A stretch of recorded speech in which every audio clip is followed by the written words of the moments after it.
지금 이 시간은 여러분 Human Library, 사람이 책이다라는 시간인데요. 사실 제가 오늘 낮에 우리 양평에 사시는 우리 이신건 박사님, 네, 박사 위에 박사님 포스터를 여러 번 만들었는데 이게 컴퓨터 프로그램이 어떻게 문제가 돼서 제가 2시간을 끙끙거렸는데 결국은 그걸 엑스포트해서 PDF 파일로 전환해서 제가 업로드 시키는데 실패했습니다. 그래서 정말 죄송하게 생각하고 아무튼 우리 이신건 교수님 소개를 하도록 하겠습니다. 제가 이신건 교수님 책 교회에 대한 오해와 이해 이런 책을 지난번에 나가서 샀습니다. 제가 2020년 8월 작년에 분당 서현 알라딘 서적에서 중고책으로 샀습니다. 그리고 우리 이신건 교수님이 어린이 신학 그래가지고 전 세계에서 아주 유일하죠. 이게 이제 다석 유영모 선생님 말씀하면 얼인이 신학. 이게 이제 우리가 얼골 그래서 인간의 얼이 있는 것이 얼이 모이는 것이 얼굴이다 그래서 얼골. 근데 얼인이 이신건 교수님께서 2020년 7월 1일 이신건 교수님께서 저에게 선물로 주셨어요. 집에서 선물로 주셔서 잘 간직하고 있습니다. 이신건 교수님 양력 서울신학대학교와 연세대학교 연합신학대학원을 졸업하시고 독일 튜빙겐에서 신학 박사학위를 받으시며 서울신학대학에서 조직신학, 신앙을 조직적으로 망친다는 조직신학이 아니라 신학을 조직적으로 뼈대를 세워주는 조직신학을 하셨습니다. 그리고 성결신학연구소 소장이신데 뭐 제가 볼 때는 번역한 책이 한 20권 됩니다. 그리고 지은 책은 한 10권 되는데 신학생들이 우리 이신건 박사님의 이 번역하신 책을 안 보고 공부한 사람 아무도 없다라고 할 만한데 오늘 양평 이신건 박사의 인생 이야기 이렇게 저 나름대로 제목을 잡아봤는데 아무튼 이신건 TV의 주인공이신 우리 이신건 박사님 나와주시기 바랍니다. 네. 예, 안녕하십시오. 이미 나왔는데요. 또 나오라니까 또 들어가겠습니다. 박사, 발음이 박사인지 밥사인지 헷갈리는데요. 예, 밥사로 통일해 주시기를 바랍니다. 복사는 사절입니다. 지성수 우리 형님께서 추천해 주셔가지고, 지난번에 전화 주셔서 왜 유튜브가 재미있어야 되는데, 그래서 내 유튜브가 재미없다는 말씀인가 했더니, 이제 우리 아둘람에서 이렇게 또 이 박사가 살아오면서 당한 꿋꿋하게 살아온 그 얘기를 해주면 재밌겠다. 그렇군요. 그 재밌는 얘기는 아니고 가슴 쓰라린 이야기였는데 지나가고 나면 웃어야지 어떡해요. 아까 패터슨 누구 패터슨 하나님이 모든 걸 코어져 일으켰다. 그런 사람들이 한국에도 많았어요. 이제 불행을 하나님이 일으켰을 수도 있고 또 하나님은 참 무한하신 분이라 하나님이 하시는 일을 감당할 수가 없으니까 그럴 수도 있지만 그러나 나중에 그 얘기를 하더라도 먼저 고통당하는 사람의 아픔에 서서 같이 울어주고 근데 이게 우리를 때리는 하나님의 진노가 아니냐. 근데 내가 맞아야 되는데 너들이 맞았구나. 이렇게 하면 되는데 지는 맞아야 될 수많은 벌을 벌고 있으면서 남을 위로는커녕 때렸다는 게 아쉬운데 이제 제 인생을 되돌아보니까 이제 억울하고 맞았고 그렇게 됐는데 그게 또 나를 키우고 성숙시켰다. 그래서 요셉이 형을 만났을 때 형이 팔았고 형이 고난을 주었는데 형이 그렇게 했다고 생각하지 마라. 하나님이 형을 통하여 나를 이렇게 애국에 팔게 했고 결국 우리 가족을 구하게 하지 않았느냐. 결과론적으로 하나님이 악을 선으로 되돌리셨다. 그들의 행위는 분명히 악한 행위지만 악한 행위를 하나님은 또 선하게 되돌리게 했고 또 나도 그렇게 선하게 되돌리도록 살았다. 이런 이제 좀 생각을 하게 되는군요. 아까 제가 깜빡 잊었어요. 오늘 왜 내 얘기를 갑자기 또 소개하나 그랬는데 이 약속을 했었는데 저는 깜빡 잊었어요. 그런데 그랬구나. 요즘 돌았으면 깜빡 잊어버려요. 나이가 나이만큼. 그런데 이제 제가 살아가면서 인간은 행복했던 시절, 밥을 나한테 사준 사람은 생각이 안 나요. 참, 은혜는 바위의 색이고, 원하는 물의 색이라 그랬지만, 나에게 좋게 함부로 생각 안 나고, 나에게 상처 준 사람은 한 번도 잊은 적이 없어요. 그래서 참, 이 인간이 뭐 창조의 과정이든 진화의 과정이든 다시는 그런 상처를 받지 않기 위하여 우리 몸에 그런 기억을 저장하는 것 같아요. 얼마 전에 그 우리 몸에 트라우마, 공포를 저장하는 기억의 장치를 찾았다. 그래요. 사람이 트라우마를 겪으면요. 굉장히 그 정상적인 생활을 하기 어렵거든요. 어느 정도는 그 트라우마를 좀 치유해야 되는데 그 의학적으로 치료할 수 있을 것 같기도 하다. 이런 생각이 드는데요. 사실 재미나는 얘기는 아니고 제가 그냥 살아오면서 가난했고 다들 달동네에서 사셨겠죠. 어릴 때는 미국을 제가 양가적이 미국도 좋은 게 있고 나쁜 게 있다. 다 나쁜 미국이 아니고 다 나쁜 미국은 아니죠. 그 어릴 때 어쨌든 전쟁 후에 태어났기 때문에 그 강냉이주, 우유 이런 걸 많이 먹고 자랐잖아요. 밀가루 엄청 그게 미국이 줬는지 미국의 선한 사람들이 보내주었는지. 근데 미국에는 또 너무 많이 물자가 강냉이나 옥수수가 생산되어서 인플레 때문에 바다에 버릴 걸 그냥 한국 사람이라도 주자 뭐 이렇게 얘기했다는 말이 있지만 어쨌든 우리까지 오게 해서 뭐 어릴 때 그 가난할 때 먹고 살았다 이런 의미에서 고마운 미국인들이 누구였는지 몰라도 고맙게 생각은 해요. 그런데 어쨌든 워낙 가난했기 때문에 아버지는 6.25 이후에 전쟁을 이미 안 가도 되는데 또 나이 들어서 또 전쟁터 나가셔서 상위군이 되어서 돌아오셔서 경제적으로 무능하고 어머니는 너무 낯이 간지러워서 뭐 어떻게 자판을 벌이고 시장에 돈 벌어 콩나물 장사하는 분들이 우리 형제간 중에도 있었는데 그러니까 아주 가난하게 살았죠. 어머니는 그냥 그 봉제 시어터를 이렇게 어디서 짜서 가져오면 그걸 이제 맞춰요. 그 나머지 털 가지고 우리 옷을 막 응급불급하게 지어주셨고 또 그런 돈 가지고 생기면 또 이렇게 이자를 노려해서 살고 제가 미안한 건 누님이 나보다 8살 위고 형이 4살 위인데 형 누님은 무조건 초등학교도 안 나온 형 누님은 나가서 돈 벌어오라고 그렇게 밀어붙여가지고 돈을 많이 벌다 그분들 형과 누님의 그 공돌이 공손이 역할 때문에 제가 그렇게 공돌이가 되지 않았고 또 어쨌든 뭐 내가 잘할 수 있는 게 몸이 약하니까 운동도 아니고 뭐 할 수 없는 게 없고 어릴 때부터 우리가 볼 수 있는 게 TV도 없었으니까 만화책을 열심히 보고 책 보는 게 즐거움이었어요. 책을 엄청 보다 보니까 인문학적 상상력, 신학적인 어떤 감수성을 가지게 되어서 결국 신학대학에 갔어요. 물론 신학대학에 가는 과정에서도 고등학교 선생님은 내가 인문학적인 적성이 맞는데 그 당시는 공대 가야 어쨌든 내가 유일하게 공부를 잘했어요. 우리 집안에 5형제 중에 중학교는 부산의 개성중학교라고 두 번째 좋은데 어쨌든 공부를 열심히 해서 부산고등학교에 갔어요. 그랬더니 집안에 온 희망이 나요. 그리고 모든 형 동생들은 내가 돈 잘 벌어서 이제 집안을 살릴 한 사람으로 기대했던 것 같아요. 그래서 공대밖에는 뭐 그 당시 막 우리나라가 산업화되면서 공장 다녀야 혹은 공대 나와야 돈 번다고 생각해서 공대 공부했는데 지금 보면 저는 전혀 공대와 안 맞거든요. 수학 싫어요.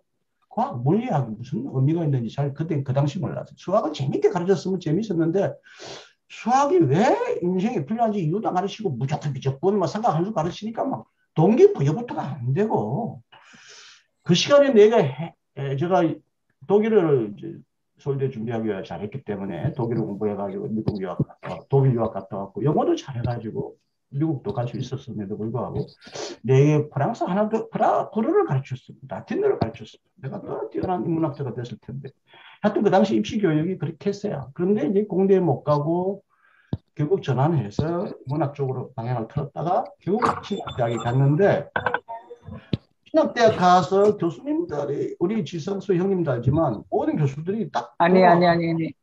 눈내리 깔고는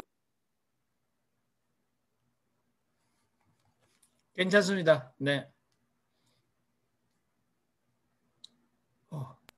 예, 예. 지금까지 제 말씀 들었죠? 갑자기 음이 소거가 돼가지고.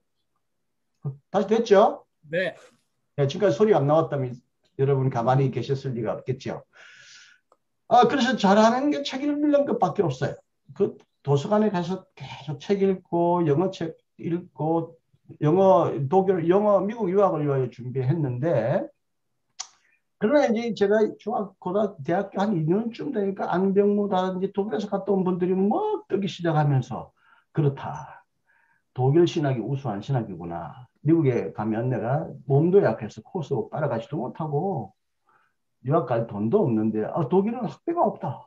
이런 좋은 나라가 어디네. 그래서 다시 또 고등학교 때 공부했던 독일어 책을 꺼내서 독일어 공부해가지고 결국 이제 유학에 대한 꿈을 가지고 살았는데 어쨌든 군대를 가야 되잖아요. 그런데 제가 군목 시험에 합격해가지고 군목 예비생으로 이제 졸업하면 안수받으면 군목을 가고 제대하면 이제 유학 갈 생각을 했는데 이제 군목 시험 군목 가기 위해서는 군대도 가야 되지만 이제 안수를 받아야 되잖아요. 그래서 안수 시험을 이제 치렀어요. 그게 이제 성경 시험이 있고 면접이 있고 뭐 그런데 어떤 성경은 어쨌든 객관식 6개인데 뭐 5개 맞았는데 주간 시험지 시험은 빵점 처리했어요. 옛날 우리 시험 치르는 우리 할아버지 세대가 옛날에 그분이 우리 학교가 신학교여서 학위도 학사학위도 없는 아주 그냥 성경학교 수준에 나온 그 어른들이 목사고시를 내니 얼마나 수준이 낮아요. 근데 저는 연세연합신학대학원 막 나와가지고 그 당시 박준서, 박봉랑 세계적으로 훌륭한 교수님 밑에 자라가지고 지식이 가득할 때 우문 우답을 해야 되는데 우문 현답을 내니까 주관식을 빵점 처리하고 뭐 객관식도 뭐 어쨌든 그래가지고 성경 시험이 나빴는데 마지막으로 제가 목사 안수이 떨어졌다는 거예요. 기가 차죠. 군대 가야 되는데 안 가면 사병으로 가야 되고 군대 가려고 우리 친구들이 5명이었는데 그래서 그 당시 고시위원장한테 찾아갔어요. 나이 많은 분한테. 제가 왜 떨어졌습니까? 성경 시험이 좀 약했다. 네. 또 어느 목사가 너희 중생한 날짜를 묻는데 중생한 날짜도 모른다 그러더라.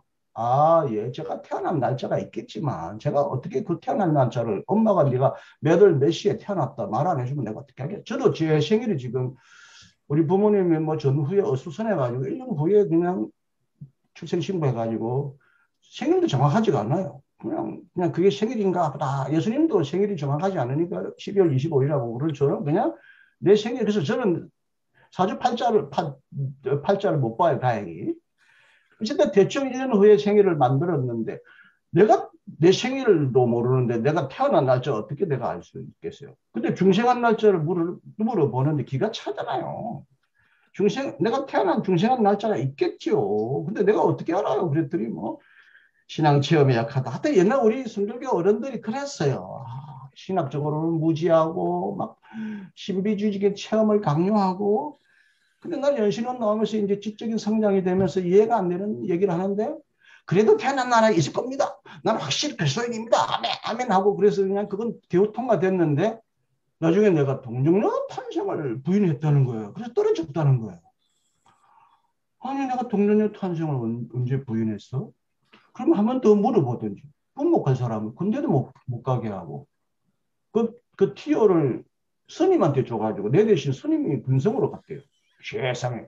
때리더라도 너 앞으로 그런 소리 하지 마. 내가 동료녀 탄생 부인하냐? 내가 도대체 신학교를 공부하니까 그거 못 믿겠어요. 그러면 야 임마. 그러면 임마 안 돼. 임마. 그거 가지고 목회 안 돼. 너 그 생각을 고쳐먹어. 알겠어? 공부 때 열심히 해. 목사 안수 줄 테니까 반성해. 알겠어? 하고 때리더라도 한쪽으로는 좀 보내줘야 되는데 얼토당토 또 군목을 가야 되는데 내가 부인한 적도 없는 목사 동정녀 탄생을 부인했다는 거예요. 미치겠어요. 근데 더 이상 희망이 없어요. 그래서 야 이놈의 교단은 희망이 없다. 이런 무식쟁이 영감 밑에서 내가 목회를 하고 신학을 해? 이런 선교교가 이게 무슨 교회냐? 그래서 그냥 그만두고 사병으로 갈 준비하고 장로교 통합적으로 이제 교단을 옮기려고 했어요. 옮기고 있었어요. 옮기는 과정에서 군대를 가야 되는 문제 때문에 그냥 제대로 못하고 그냥 군대 갔어. 근데 다행히 그 말대로 군대에 갔는데 군목 간 우리 친구들 4명은 뭐 군목이 설교도 해야 되고 뭐 신방도 해야 되니까 뭐 공부는 전혀 못하는 것 같아요. 그중에 한 명이 나중에 거도하라고 뚜르에서 피약한 친구가 있는데 나중에 유학 갔다 왔어요. 근데 저는 군대 가서 사병 생활해가지고 몸은 고달팠는데 워낙 약해가지고 막 몸이 고달파지만 오히려 거꾸로 내 몸을 막 단련하는데 도움이 된다 생각하고 군대는 잠깐 시간 일어나니까 몸이 건강해지더라고요. 막 짬밥이라도 막 억지로 막 먹고 그냥. 그 다음에 이제 한 1년간 고등학교 선배님인데 대령님을 만났어요.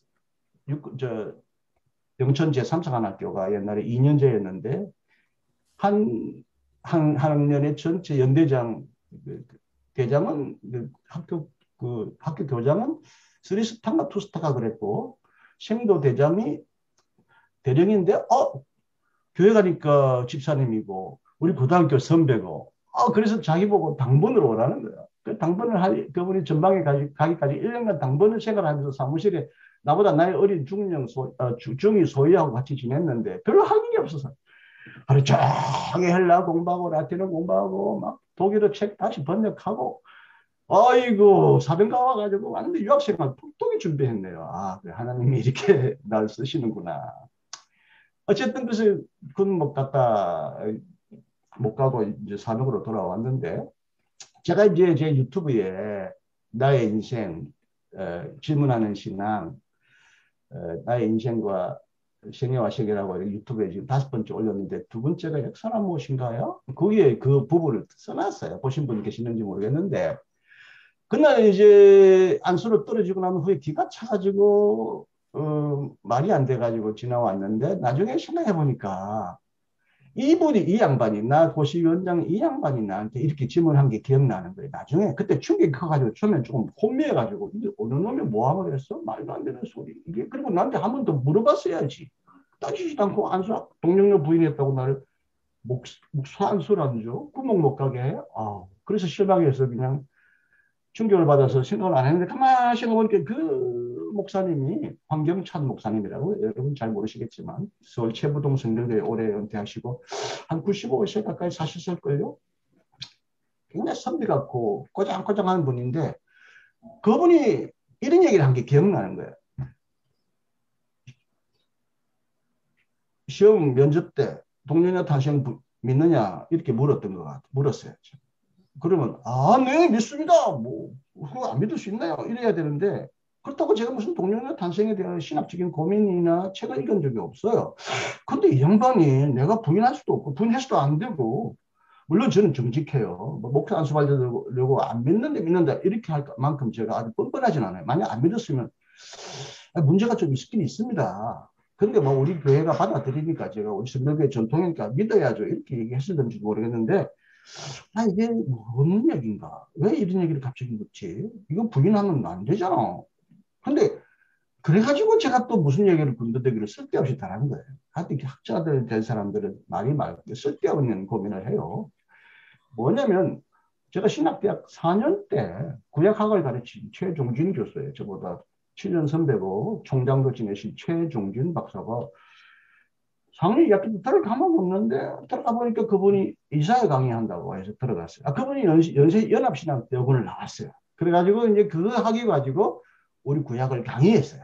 연합신학대학원 나와가지고 그 당시에 박사학위 안 받고 대부분 다 교수했는데 이사야서에 보라 뭐 처녀가 애교를 낳으니 이마누엘을 하는 이 처녀가 히브리어로 원래 이 수처녀 동정녀 이야기가 아니다. 그냥 아줌마다. 나이 많은 여자라는 말을 한다. 이렇게 해서 속으로 뜨끔하고 놀랐는데 역시 연신은 나온 분이 다르구나. 뭐 그러면 그렇지. 저는 그런 강의는 들었는데요. 그렇지만 저는 동료 탄생을 믿습니다라고 했는데 이 양반이 속으로 이래 구약의 예언을 안 믿고 구약의 마태는 보라. 구약의 이사야 기록한 대로 동정녀 처녀가 아기를 낳으니 예언이 응하였다고 하는데 네가 예언을 안 믿으면 네가 성취도 안 믿는 거 아니냐. 이 양반이 속으로 머리를 굴린 것 같아요. 예언도 믿고 성취도 믿어야 되는데 이게 아구가 안 맞으니까 니는 그거 안 믿으면 내가 안 믿는다가 아니라 그런 얘기를 들었다 하는 정도밖에 안 했는데 네가 들었으면 네가 그렇다는 얘기가 아니구나 하고 이 양반이 노인네가 막 여러 가지 3단 논법으로 막 추측을 한 것 같아요. 기가 짜죠? 기가 막혀요. 지금 생각하니까. 그래서 그냥 안수 못 받고 사병으로 가서 땅바닥에 기다가 제대하고 유학 갔다 와고 학위를 받고 들어왔는데 계속 시달렸어요. 이신거는 동료들 다시는 부인하니까 교수하면 안 된다. 목사 안수 주면 안 된다. 교수 생활할 때도 계속 총회에서 임원에서 결의를 했어요. 서심돼서 동정녀 다시는 부인했던 교수가 있는데 조사해서 총회본부로 보내라. 다른 이제 신약학 교수가 들어와가지고 성서 비평을 조금씩 하니까 조금 이제 그런 의심이 막 들리는데 모든 의심, 모든 이상한 얘기는 내가 한 걸로 다 총회에서 나를 그렇게 계속 감시하고 그러면서 결국에는 나중에는 재임용도 떨어졌는데요. 2년 있다가 제 교수가 6년 만에 교수가 돼가지고 2년 만에 재임용 탈락됐는데 나중에 그것도 유튜브에 한번 쏟아합니다. 어쨌든 은퇴할 때까지 시달렸어요. 동정녀 탄생 부인한다. 저 교수 가만두면 안 된다. 당신 부인하느냐? 얘기해라. 내가 왜 얘기해요? 막 인터넷에 막 실명으로 올려오면 내가 토론하고 대화할 수 있는데 익명으로 나는 그런 놈들이 익명은 그건 유령이고 인간도 아니다. 나는 유령으로 오는 건 인정하라. 교단에서 익명으로 무슨 투서가 올리면 대꾸 안 해야 되잖아. 그런데 익명으로 오는 것도 다 나한테 뒤집어 씌워요. 실명으로만 오지 사람은 투고도 투서도 인정해야 되거든요. 근데 사람을 정치적으로 죽이려고 그러면 뭐 익명이고 뭐고 소용없어요. 그래서 제대하고 나니까 은퇴하고 나니까 마음이 시원한지 모르겠어요. 내가 동료에 대해서 고민한 적도 없고 공부한 적도 없어요. 그래서 동료가 뭔데 사람들이 저렇게 막 그냥 금이야 오기야 금주 옥조처럼 지키나 이런 궁금해가지고 이제 모토만 책도 보고 브루노 책도 보고 텔리 책도 보긴 봤어요. 이제 제가 요즘에 장로교 쪽 죄송합니다 여러분 출신 중에 통합적인 합동적이나 합시 쪽에 있는지 모르겠는데 그 교수님들이 바람토 모토만 얼토 땅토 없이 자기가 만든 헛개비를 허수아비를 만들어 놓고 막 모토만 이단이다 막 삼일체 부인했다고 공격하는 사람이 많아요. 그런 교수를 내가 여기 유튜브에 한번 때려잡았는데 어저께는 제가 바르트를 잡으려는 선무당이라는 유튜브 올려가지고 호지청 목사인데 바르트를 엄청 공격해요. 그러면서 바르트 추종하는 수많은 목사와 학자들을 싸잡아서 공격하는데 기가 차지 않아요. 그놈은 내버려 둬야 되겠는데도 불구하고 너무 이 친구가 기고만장해가지고 어제 내가 하나 유튜브에 올렸는데 어쨌든 이 소위 도르트 신경 5가지 신경 튤립이라는 거 이걸 막 지금도 막 책을 내가면서 막 금과 옥조로 이거 안 지키면 막 교단이 무너지고 나라가 무너지는 것처럼 교단이 무너지는 것처럼 막 그렇게 아직도 그런 얘기하는 사람이 있는데 그 중에 하나가 5개 중에 하나가 동력녀 탄생 아니에요. 가만 공부를 해보니까 자 동력녀 탄생의 이야기는 그야말로 소설이에요. 소설 문학이에요. 문학. 제가 공부한 바르트 외에는 바르트는 동력 탄생을 적극적으로 지지하긴 했는데 바르트도 이제 창세기나 부활을 히스토리가 아니라 게시테라고 그랬다 해서 바르트도 엄청난 많은 사람들이 이단이라고 만들죠. 근데 유일하게 바르트는 동정녀 탄생을 신학적으로 해석하면서 이걸 붙들고 있어요. 그런데 독일의 모든 신학이 몰트만 틸리 모든 함넨베르크 신학자가 다 동정녀 탄생을 성서 비평에 의하여 하나의 그냥 문학적인 작품으로 봐요. 그래서 이제 지금 그래서 내가 이제 학교에서 이런 말을 하면 또 당장 징계받고 쫓겨날 텐데 은퇴한 후에 제가 동료 탄생은 문학이다. 하나의 그냥 그 시대적인 하나의 문학적인 표현 방식이다. 이게 말이 되느냐 하고 제가 유튜브에 올렸잖아요. 제가 얼마 전에 올린 게 뭐예요? 예수의 모시는 동정여행가 꼭 한번 보시기 바랍니다. 여기서 이제 동정여 탄생을 신학적으로 논쟁하기는 그렇고요. 어쨌든 이제야 저는 동정여 탄생이랑 부인했다는 모함을 받고 안수받지 못했지만 사병을 갔다 와서 보직을 잘 받아서 유학 준비하고 그리고 군대 갔다 오면 장교를 군대 갔다 오면 한 2, 3년 늦어지거든요. 복무기간도 길어져서. 의외로 사병으로 갔다 와서 빨리 유학 갔다 왔고 평생 동정여 탄생 때문에 수없이 징계를 받고 징계도 2번 받아서 학교 다닐 때 여기 신학대학 교수로서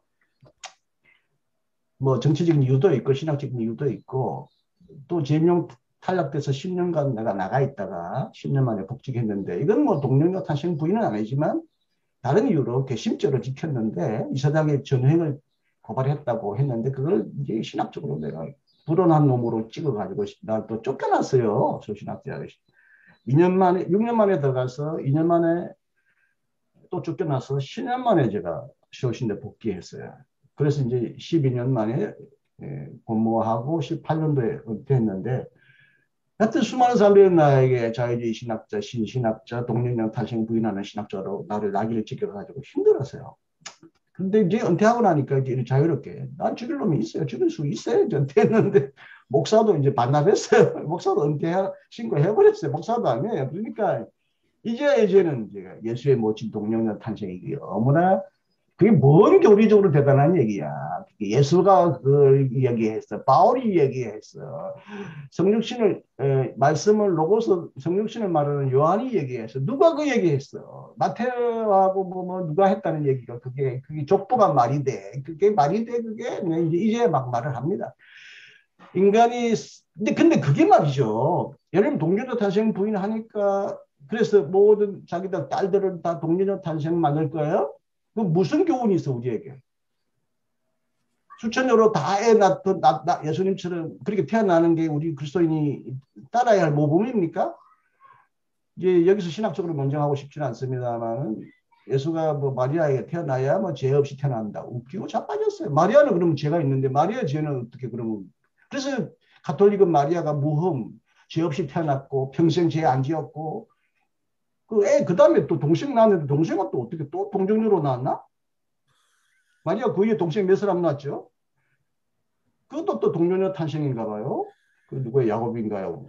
그리고 성천했다 그러잖아요. 그 마리아 성천일은요, 유럽의 공식 국경일이에요. 마리아 성천일.